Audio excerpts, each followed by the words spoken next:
Welcome to the Life After Sugar podcast, the podcast that's not just about sugar, but about your relationship with it and also with food and especially with yourself. So if you want to discover your life after sugar and hear inspiring stories from all kinds of people who also cut out sugar in their way, at their pace, for their own reasons, this is the podcast for you. Because when you take away the sugar, you can finally discover the real sweetness in your life.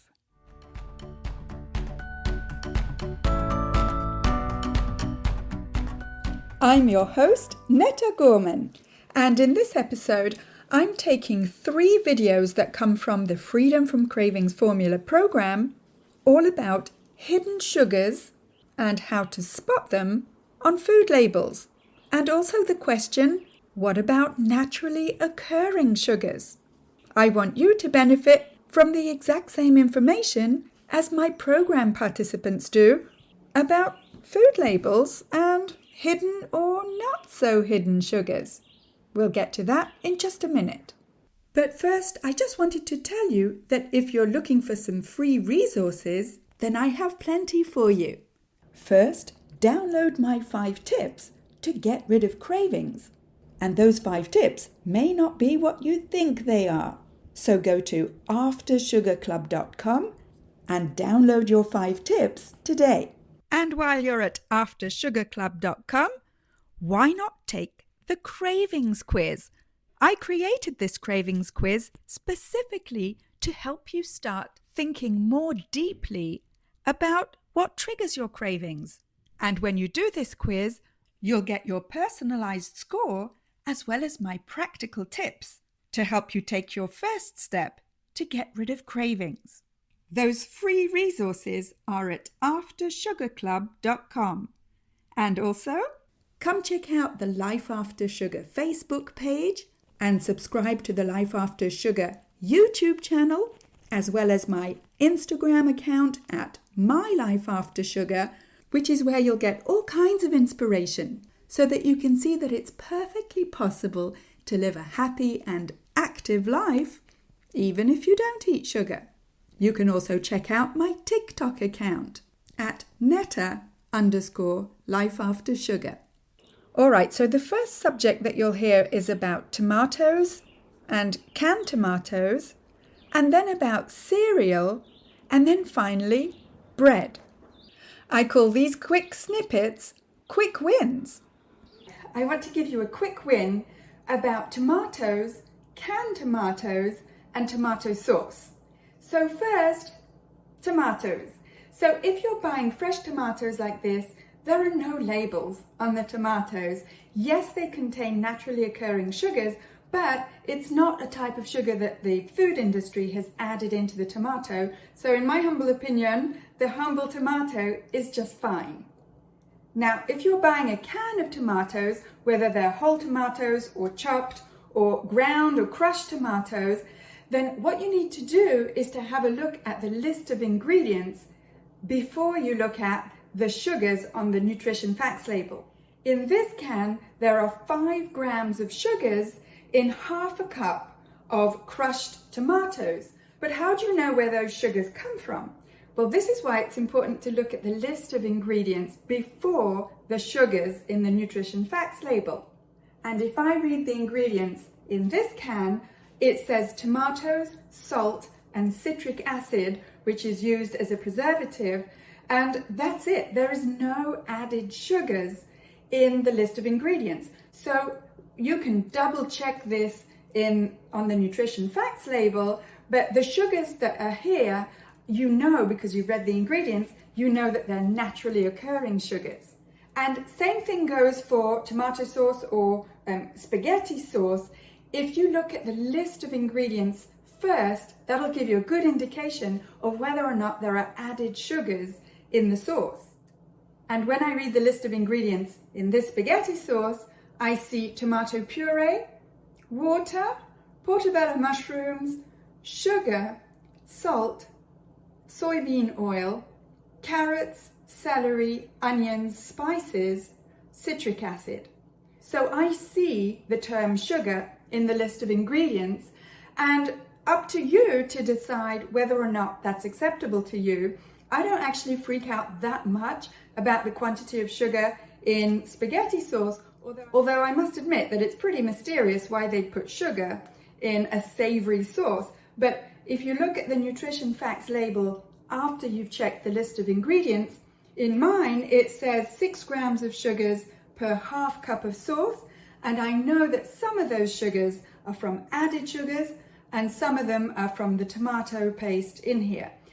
So if you don't have time to make your own spaghetti sauce or tomato sauce, then check out the ingredients and the grams of sugar in different brands by reading the ingredients first. And now let's talk about hidden sugars, or not so hidden sugars, in cereal.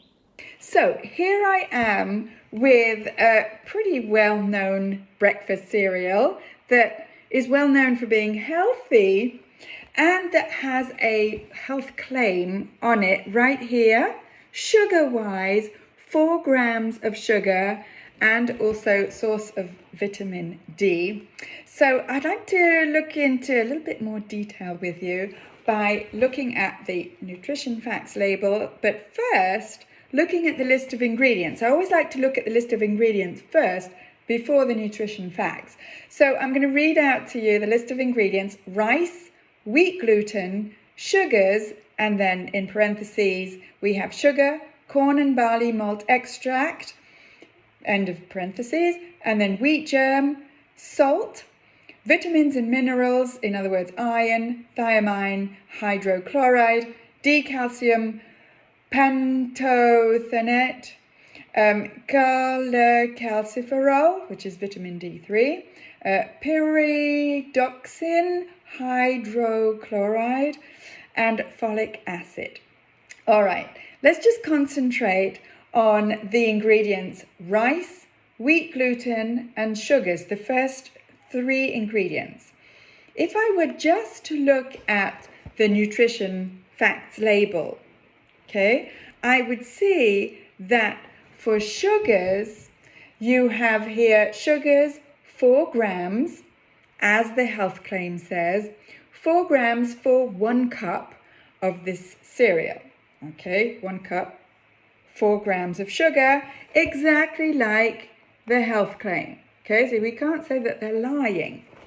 But if you look slightly higher up at the number of carbs for the exact same amount, 1 cup, we have 24 grams of carbs for 1 cup of cereal, of which 4 grams are sugars. Okay, there are 0 grams of fiber, which means that of the 24 grams, if 4 grams of those carbs are sugars, what are the other 20 grams to make the 24? Well, I can tell you just from looking at the ingredients that if the ingredients are rice, wheat, gluten, and sugars, then that other 20 grams of carbs are actually starches. And very, very probably, if I just look at the photo, processed starches. In other words, starches that will be absorbed much, much faster by the body than whole grains or whole starches. So basically, bottom line is there may be 4 grams of actual sugars in the cereal, but actually all of the carbs in this cereal are forms of sugar, and forms of sugar that are absorbed by the body at great speed. And what we try and do in Life After Sugar is not only reduce the quantity of sugars and starches, but also reduce the speed at which those sugars and starches are absorbed by the body. So, in my humble opinion, you're probably better off not eating this breakfast cereal, or really any other breakfast cereal that comes in a box like this, and sticking to breakfast foods that don't actually spike your blood sugar or your insulin. Hope that quick win helps you.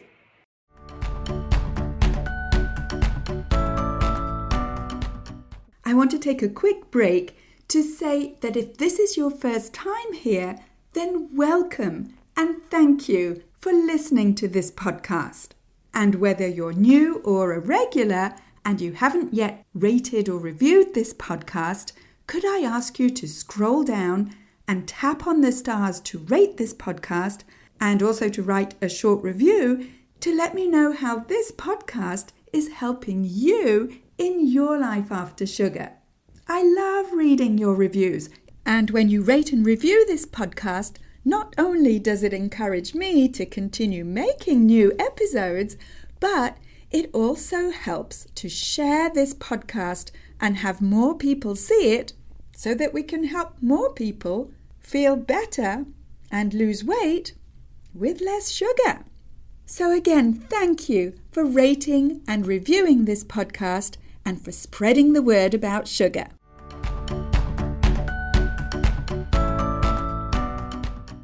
I want to give you a quick win about bread.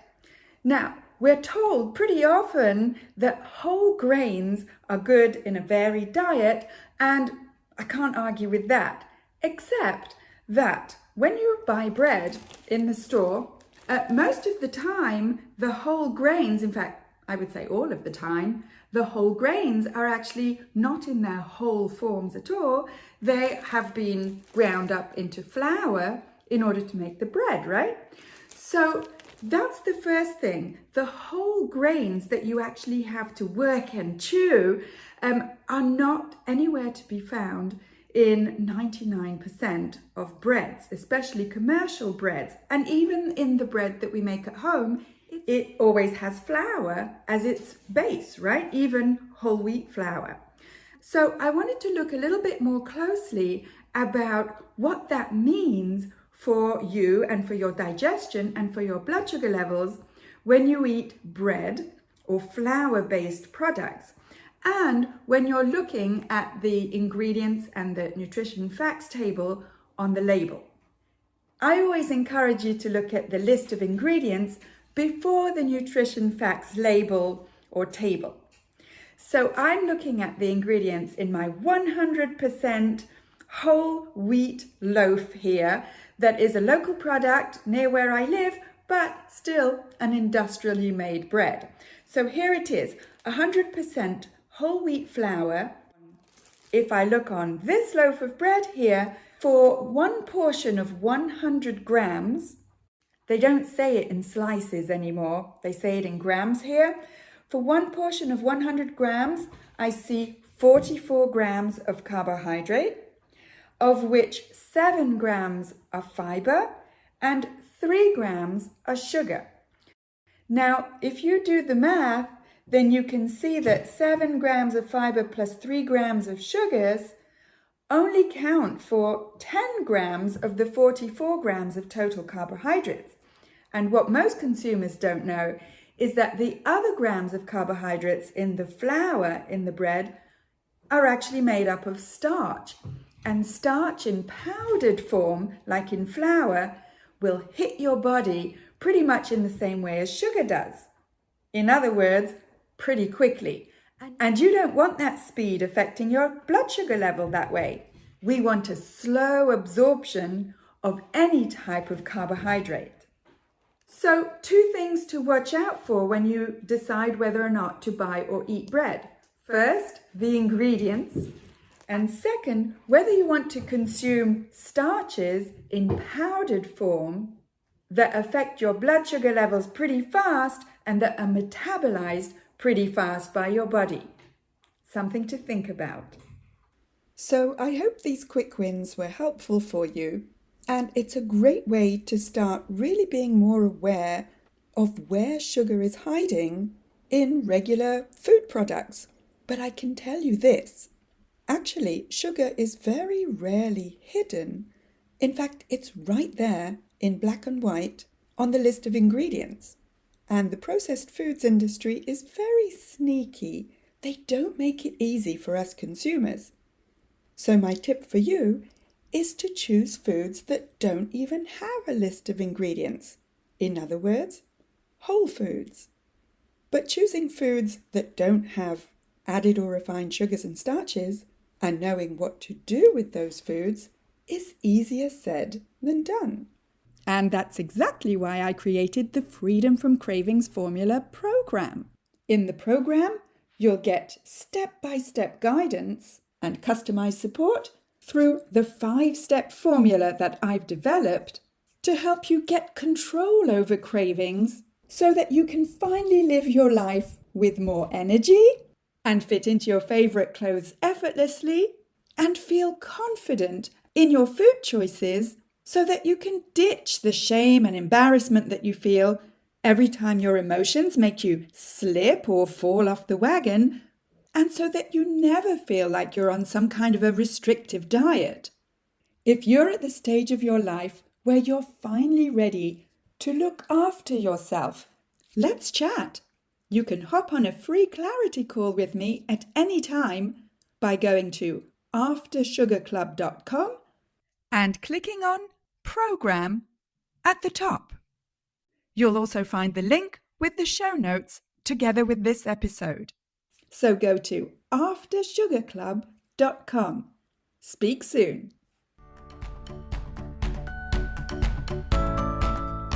That's it for this week. Keep in touch and see you soon for another episode.